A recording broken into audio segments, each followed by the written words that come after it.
He's a brilliant propagandist. There's just no getting around that. His ability to manipulate public opinion in Israel is unparalleled there. The Israelis don't really care about ceasefires. They'll adhere to the ceasefire when it's in their interest, and when it's not in their interest, they'll go out and violate the ceasefire. So recently, John Mearsheimer was on Judge Napolitano's podcast talking about Benjamin Netanyahu's greatest skill, that of a master manipulator and a propagandist. He also delves into the results of the ceasefire, what it means for the future, and what the chances are that Netanyahu will ever be punished for his corruption and fraud, or even the genocide in Gaza. So let's watch and let's react. Benjamin Netanyahu will be spending Monday morning Israeli time in the seat of the defendant in a criminal trial. His criminal prosecution continues. How badly damaged did Netanyahu, or how badly did Netanyahu damage himself, his tenure in office, by this ill-advised, vengeful, politically motivated attack on Iran? Actually, his standing in Israel is higher than ever. And it's in large part because he, with the help of President Trump and others, have been able to portray this as a great victory. There are just all sorts of people who think this was a stunning victory for Israel. And until that misconception is straightened out, his standing will remain high. But he's been very successful. He's a brilliant propagandist. There's just no getting around that. Yeah. His ability to manipulate public opinion in Israel is unparalleled there, just like President Trump's ability to manipulate public opinion in the United States and bamboozle people and get away with pretty much anything he wants is unparalleled in American history. Yeah, I mean, I largely agree. Netanyahu has been a master of not only twisting the Israeli government to do what he wants, but also the American government to do what he wants. And it goes back 20 years. He was in front of Congress testifying as a regional expert saying, if you overthrow Saddam Hussein, I guarantee you positive reverberations will break out throughout the Middle East. It was absolute garbage, and it always was. And I hate to say he'll probably never go down for his most vile and deadly and genocidal issues and deeds like he's committing in Gaza. And we just learned before I'm recording right now that trial has been postponed. This is a fraud trial that has been long in the making. He was set to essentially go down for it just before October 7th, actually, in 2023. And even though we know from reporting that Mossad knew that an attack was coming for at least a year ahead of time, and the Times of Israel reported on that attack went through. It essentially saved his political career, and here we are. And yeah, this was not a smashing success, not by a long stretch, this war with Iran. In so many ways, it didn't even accomplish the goals that Netanyahu had set out for it. Number one, regime change. He was open about that. He said he wanted the Libya model. They don't have regime change. In fact, the people there seem more galvanized in support of their government than ever over this whole ordeal because Israel struck first. And guess where they struck first? A residential complex. And this hasn't dismantled their nuclear enrichment program. And it looks like some of the uranium probably got smuggled out of Fordo. So none of the goals were accomplished, and Netanyahu does remain a master manipulator. How is it? Well, his approval rating's high, but there are dissidents in Israel as well as in the United States that don't want this relationship to continue. It's not good for America. Here's another example of that from President Trump just a few minutes ago. You'll enjoy this. Did you know that the bombing of Iran was a victory for everybody? But here it is. Chris. I think it was just a tremendous victory for everybody, including Iran. Look, they've got a country, and they've got oil, and they're very smart people, and they can come back. Israel got hit very hard, especially the last couple of days. Israel was hit really hard.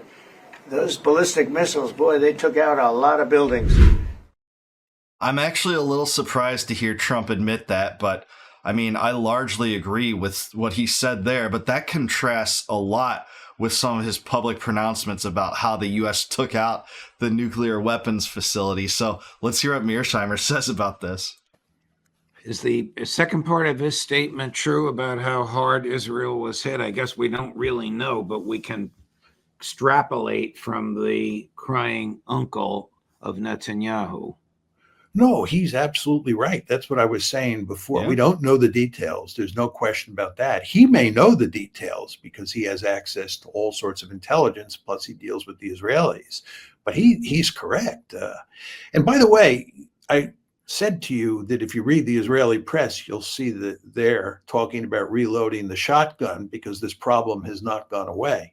You want to understand that the Iranians now have experience from this bombing campaign. They know what works and what doesn't work.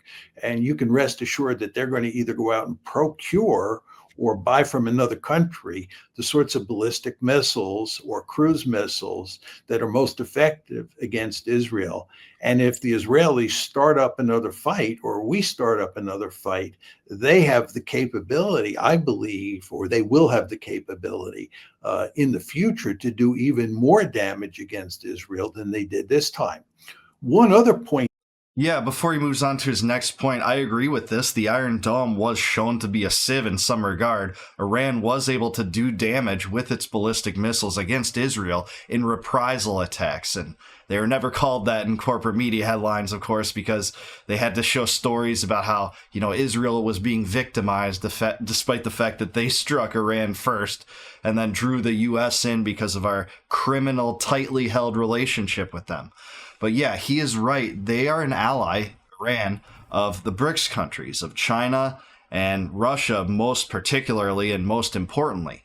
And both of those countries have stockpiles of ballistic missiles. What would lead you to believe that they wouldn't help their BRICS ally? In fact, I think that the Ayatollah was receiving advice from Putin himself and probably Xi and others involved as far as not provoking and encouraging Iran not to provoke the full wrath of the U.S. because I really believe it was on the table. I believe if they would have taken out U.S. servicemen and not acted in a restrained way, completely to the contrary of what the neocons said about that regime, then we would be in a bigger, more escalated hot war right now and not just a ceasefire. Regime change was probably on the table, and that's probably why Trump floated that idea out in Truth Social. He did want to see how his base reacted to it, and it was negative in many regards. Some of the diehards were, digging their heels in and saying, yeah, this is a great idea. This regime change is going to be different. But by and large, even some of the most diehard MAGA first people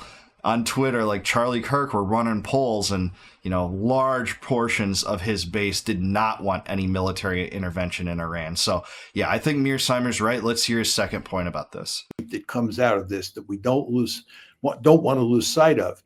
It's quite clear that President Trump was spooked by the possibility the Straits of Hormuz may be shut down by the Iranians. That possibility was real.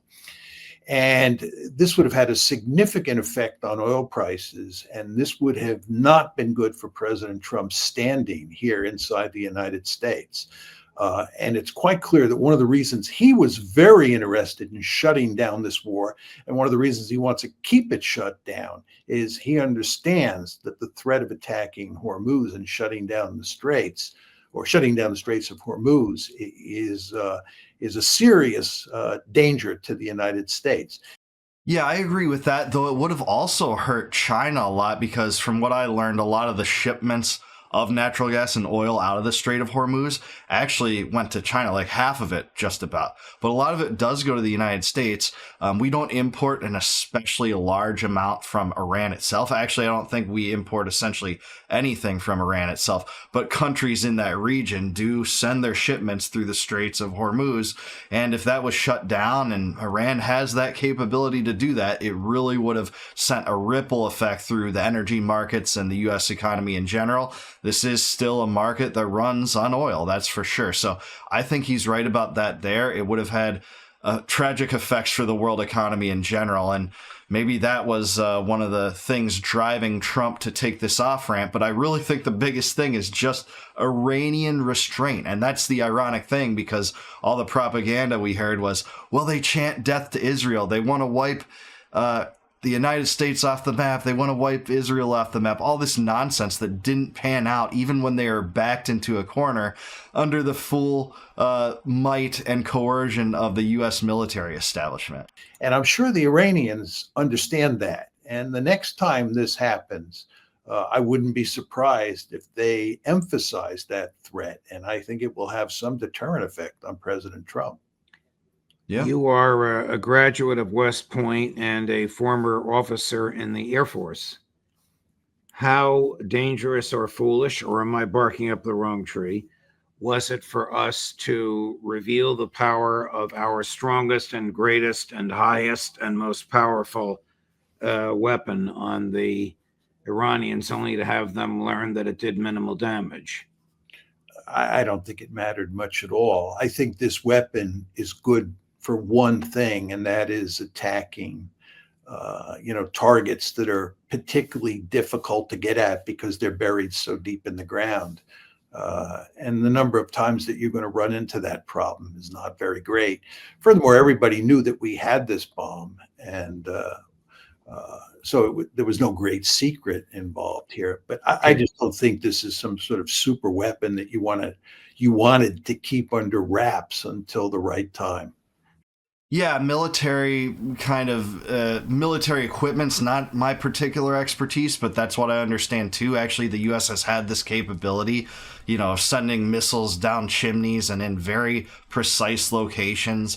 And having bunker busters themselves might be a slightly newer innovation, but the U.S. has generally had this technology since like the first Gulf War. So a lot of this is nothing new. The U.S. has, better weaponry than any other country, probably bigger weaponry than any other country to go along with the size of the soft drinks we have here and such, right?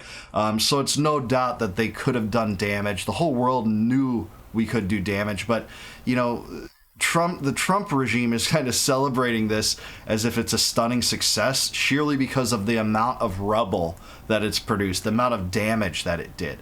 Well, that's not really relevant if you consider that some of the uranium probably got out of this, and they don't want to entertain that or talk about that at all. And I've said this before, but part of me is glad about that. I kind of want the Trump administration celebrating this, I guess, as a propaganda victory with the hopes that we don't get drawn back into this war with Iran again.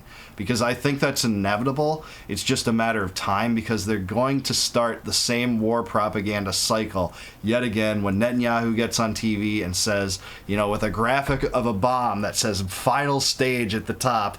Some of you watching may have seen that video where he says, they're close to the final stage. He'll say that again. Iran's like 2 weeks away, like he's been saying since 1992, basically my entire lifetime, almost, not quite. But we're going to get drawn back into this. That's my biggest fear, but I'm with him.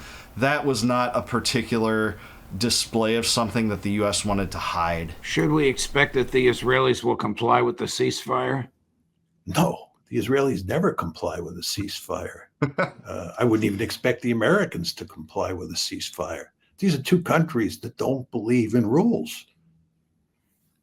Yeah, that's true. Actually, if you just ask Grok or ChatGPT how many ceasefires that Israel has violated, someone did that, and this is being shared on social media. The answer is 962. And guess what? They violated it immediately after Trump announced the ceasefire. By the way, they also violated the ceasefire that Trump himself orchestrated in Gaza. As Trump went into the Oval Office in his second term, he had arranged for a ceasefire between Hamas and Israel. And guess who violated that? And it seemed like it was inevitable that it was going to be violated because Netanyahu never intended to keep the ceasefire. It was Netanyahu and the Israelis. So that might be the proving the case again. This war is not over. And Douglas McGregor is one guy that's made this case over and over on podcasts while people call him crazy, and everything he says just continues to bear out. This ceasefire is being violated, and there will be lingering tensions between these two powers in the future. I just hope my country doesn't get involved again, but it doesn't look pretty, or that prospect doesn't seem too high because of how closely the U.S. government is tied in to the Israel lobby and Israel in general. Is it a ceasefire to the extent that it is reduced to writing, or is it just Trump on the phone with Netanyahu and Rubio on the phone with the Ayatollah or the president of Iran who's under the Ayatollah? How serious, how reduced to writing, how legalistic, how universally respected is this kind of a ceasefire? Well, as best I can tell, there's no written document that lays it out. I think Trump just worked out a deal. The broad parameters of the deal are understood by both sides, and that's what the ceasefire is. But I don't think it would matter even if you had a written ceasefire. Go back to the ceasefire that was put into place on January 19th between Hamas and the Israelis. This is right before President Trump took office. It was a detailed plan.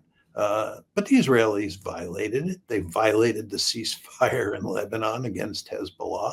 The Israelis don't really care about ceasefires. They'll adhere to the ceasefire when it's in their interest, and when it's not in their interest, they'll go out and violate the ceasefire. Well, all this is going on. Yeah, totally agree. There doesn't seem to be a written ceasefire, and the Israelis have a historical propensity to violate it. Totally right. On the slaughter in Gaza continues. Outside of Trump and changing his mind, what will stop this slaughter? I don't see anything that'll stop it at this point in time.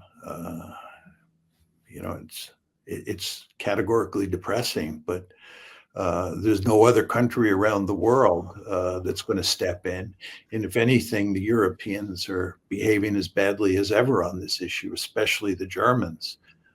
And the Trump administration shows no evidence of switching gears on this one and putting an end to the genocide. I mean, one hopes that will happen, but it doesn't look like it's going to happen. And it looks like the Israelis, if anything, get tougher by the day in Gaza, as was one or two questions.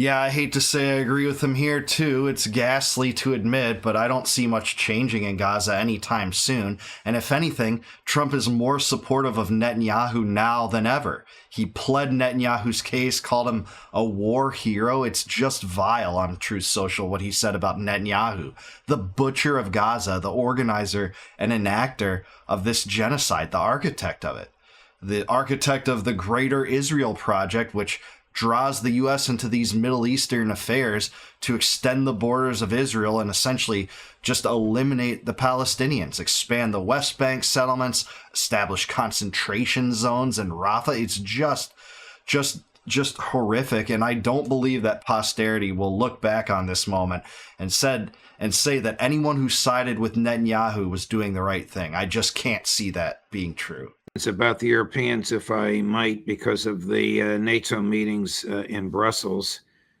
Can they afford to spend 5% of their gross domestic product on defense? And if they do, what will be the consequences of that? Well, not all of them can, that's for sure. And the Spanish prime minister said, we are not going to do that, right? And if you look at, NATO spending figures, I'd say roughly a third of NATO countries don't even spend 2%. The idea that they're going to get up to 5% is not a serious argument. And in fact, really, the number is not 5%. It's more like 3.5%, because you're allowed to spend 1.5% on non-military things like building roads and call that defense spending. So they're playing games to begin with. But even 3.5%, I'd be willing to bet a lot of money that you don't even come close to getting all the countries up to 3.5%. It's important to emphasize that what public opinion says in these countries and what their leaders say when they go to Brussels or to The Hague are two different things. And there's going to be a huge amount of opposition in countries like France to going up to 5%. I think that'll even be true in Germany and in Britain. Yeah, I mean, the NATO powers are master manipulators of getting the United States to spend as much as they possibly can on NATO. And trust me, there are forces within the U.S. government, the deep state, the military-industrial complex, and the neocons in general, who still have influence in this government, I hate to say, that are totally complicit with it, totally fine with funding NATO to the maximum degree. I wish Trump would go back to some of his really good rhetoric on NATO in his first term and his first campaign, when he said, the truth about it, that it's a useless remnant of the Cold War that only exists now to antagonize Russia. That's exactly what it is, and that's why it was ironic when Russia wanted to join for a short time, I think in 1999 or 2000, hoping that a NATO-allied Russia would stop this constant wave of expansion, which began in the 1990s under Clinton, and we wouldn't have this problem, but we do, and it's a geopolitical alliance that is not defensive. It's an offensive alliance designed to antagonize, and we've seen that in Afghanistan, in Libya, and in the Balkans. It's just the case. The best solution for America first, if you're really true and honest about being America first, it's get out of NATO. Defund it, withdraw from it, let other countries maintain it if they want, get the U.S. out of it. Well, all this is going on. The war in Ukraine continues. How much longer do you think President Zelensky and his government can last? It's very hard to say. And I don't feel like I'm in a good position to assess what's going on in Ukraine because I've been paying so much attention to the war between Israel and Iran that I have paid little attention to Ukraine over the past 2 weeks. And I would note that even if I wanted to, it would be very difficult to do because the Iran issue has so completely dominated the news that there are hardly any stories or hardly any analysis or op-eds about what's going on in Ukraine. But there's no question that the Ukrainians are on the ropes and that Zelensky is on the ropes. Exactly when that government falls remains to be seen. Yeah, I don't necessarily see the government itself falling in a long time, but the facts on the ground haven't changed. The Russians occupy like 85 to 90% of the Donbass. There's no indication that Ukraine has a massive offensive in the works or a successful punch through the lines like they did even in the summer of 2024. They did retake some of the lost territory only to lose it by 2025. Zelensky maintains he's still the president, war is on, we're not going to have elections. And, we basically have status quo Biden policy from the U.S. continuing to fund this madness, even though Trump rightfully shut it off for a few days only to restore it over a stupid gambit for a minerals deal that was never going to pan out. Those minerals were in the Donbass to begin with, and for the potential of a ceasefire, which Putin was never going to agree to. All the terms he listed that he would agree to ceasefire with is the same terms he wants for a general peace, and that's that Ukraine can't enter NATO, withdraw NATO resources and dual-purpose missiles from our border regions, and stop this constant wave of antagonism. And I don't think we're going to get that anytime soon. I don't see any change at all in that war, despite whatever propaganda victory Zelensky was trying to have from that drone strike on the nuclear bombers that took out a handful but didn't change any of the facts on the ground. Here's Russian Foreign Minister Sergei Lavrov 2 days ago in an English translation, rather firm in the Russian determination. Chris, cut number one. The fiasco of Western strategy and tactics is obvious, but Europe is still trying to inflict maximum damage on Russia, or as they say, to contain Russia. But now, however, they say not to contain Russia, but to defeat it, otherwise it will destroy Europe in 3 to 4 years. The position of the UN Secretary-General Mr. Guterres, a citizen of Portugal, a member state of the European Union and NATO, is very regrettable. Not only does he regularly and blatantly abuse his powers, he refuses, despite our numerous demands, to call things by their proper names and even to assist in obtaining basic information. Germany's position is also very worrying. Since some time now, together with Italy and Japan, it has voted at the United Nations General Assembly against our annual resolution on the inadmissibility of the glorification of Nazism and, in addition, has taken on the role of leader in supporting the Nazi regime in Kiev, pumping it with finance and weapons. Now they have come up with such a scheme, according to which supposedly they will produce weapons on the territory of Ukraine. Many objective observers have already cited facts according to which nothing of the sort will happen. This is just a cover for supplying weapons from Germany, from other European countries to the Ukrainian armed forces, referring to the fact that this is not support, it is not pumping weapons, but it is assistance in setting up their own production. In setting up their own production, making them all co-belligerents. One could argue they're already co-belligerents, but what Lavrov's comments indicate, and I think what's indicated by events at the NATO summit and just with regard to U.S.-Russian relations in general, and U.S.-European relations and European-Russian relations, is that we're nowhere near ending this conflict diplomatically. Hate to say I agree with that. It doesn't seem like there's an ending in sight despite Trump's pledge to end this war in 24 hours. A lot of people, even his supporters, knew that that was a massive exaggeration, not likely to happen. But it's not like he's changed the policy by withdrawing aid by any chance. And, Mike Johnson, who's the House Majority Leader, the Republican there, he's had a track record of raising money to send to Ukraine and helping pile up the stockpiles of aid to Ukraine up to $200 billion, which the U.S. has sent there. So we'll have to see how this pans out. But I have to agree, begrudgingly, that no end seems to be in sight to me either. It's just not going to happen. You're going to get a frozen conflict. It's going to be settled on the battlefield. And furthermore, if you listen to the Europeans talk, it's quite clear that you're going to have poisonous relations between Europe on one side and Ukraine with them, and then Russia on the other side. It's hard to see a happy ending here. The Europeans have no interest in working out an accommodation with the Russians. And although Trump says he does, he seems to be pushing in that direction one day, and then the next day he's pushing in the other direction, criticizing the Russians for one reason or another.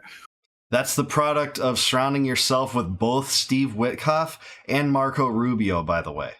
That's what you get for surrounding yourself with Tulsi Gabbard and Mike Waltz, who thankfully is now out of the administration. But there's still a stunning amount of neocon influence in this cabinet, in this government, playing key roles in the negotiating process with the Ukrainians and the Russians. Trump got to office pledging to end this war and dragging neocons while he did it, by the way, in his last week of campaigning.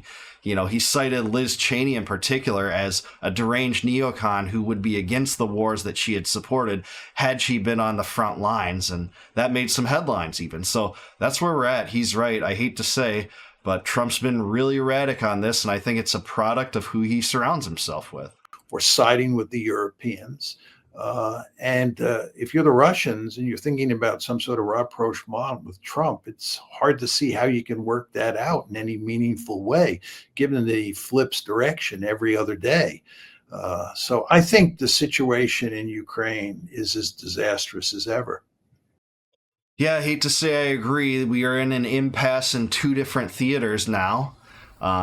With an active genocide going on in Gaza in addition to those two. But I don't see a peace to come in Ukraine soon. But as far as Iran goes, this was a disaster, and I really hope that the U.S. doesn't get drawn into it again. And part of it is because of what Mearsheimer laid out, that Netanyahu is a master propagandist, not only in twisting the direction of his own country's government and their plans, and their genocidal plans in Gaza, what they're doing to expand the West Bank settlements, lay claims to parts of Syria and Lebanon in the middle of this whole thing.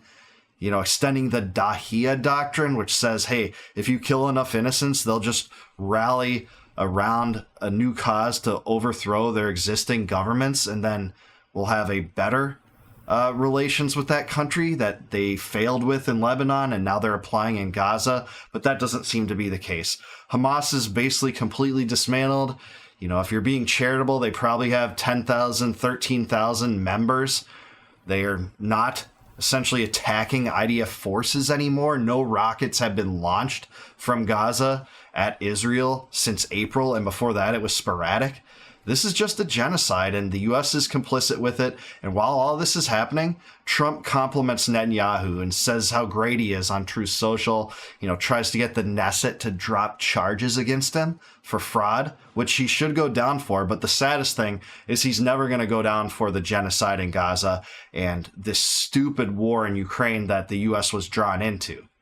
And the U.S. is complicit too. Don't get me wrong. Trump made the ultimate decision to bomb these facilities. But again, this is going to come up again. Netanyahu is going to talk about how much of a threat Iran is, and then Americans have to hope, pray, and cross their fingers that we have a president or a Congress that isn't willing to deal with this anymore. We're not willing to get involved in Israel's regime change utopian dreams that will never come to fruition, and that the U.S. stops spouting and repeating the neocon propaganda about Iran like they always have, like the death to America chants.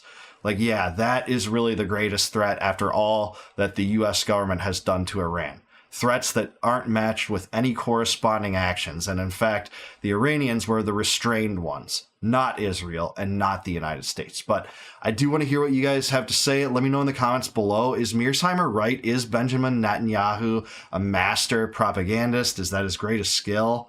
Do you think he'll ever go down for his crimes at all or be punished? Let me know in the comments below. Please like this video, subscribe to the channel, subscribe to Judge Napolitano too. He's awesome. Please consider becoming a YouTube member or a Patreon patron. If you become a YouTube member, you actually get advanced viewing of all my videos, and I really appreciate it if you support me that way. And until I see you guys next time, no more war, no more debt, no more inflation, and no more empire. Peace out, guys. Catch you in the next one.